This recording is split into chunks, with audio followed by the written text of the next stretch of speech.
Welcome back, everyone. It's Caleb. I'm sitting inside of the GMC Yukon Denali.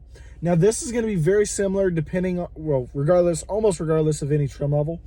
But I'm going to go ahead and hop right in and show you how to use your Now, I will steering show you one minor difference if you have Super Cruise, which will be the biggest difference. But let's go ahead and hop right in, starting from the left to the right. So on the left here, I'm going to go ahead and open this door so I can show you. You'll see you have, and as I made it darker, you have your power telescopic steering wheel. So you can press up and down on it. There we go. And then you can go in and out of the power telescopic steering wheel.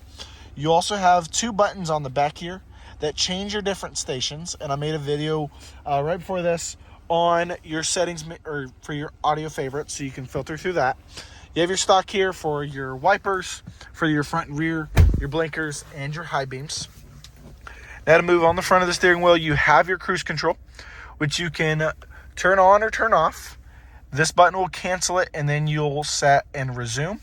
You have your gap adjust, and that'll change your different links. Now, heated steering wheel.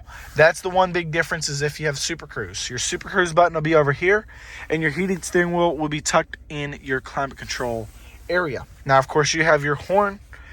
You have your hang-up button. You have your built-in assistant, audio assistant, whether it's Alexa, Amazon Alexa, you have Google, and your Siri if your phone is connected. Now you have your D-pad here, which I've made another video on, going through your gauge cluster, just using that, going up and down through the scroll wheel, and left and right on the D-pad.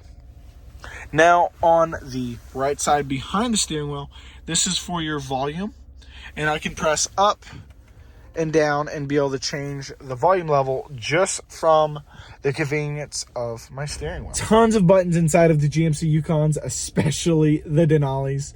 But I wanted to show you a quick recap or quick video on how to use every button, kind of in depth a little bit. But other than that, I want to say thank y'all again for watching. Appreciate the support. I'll see y'all on the next one.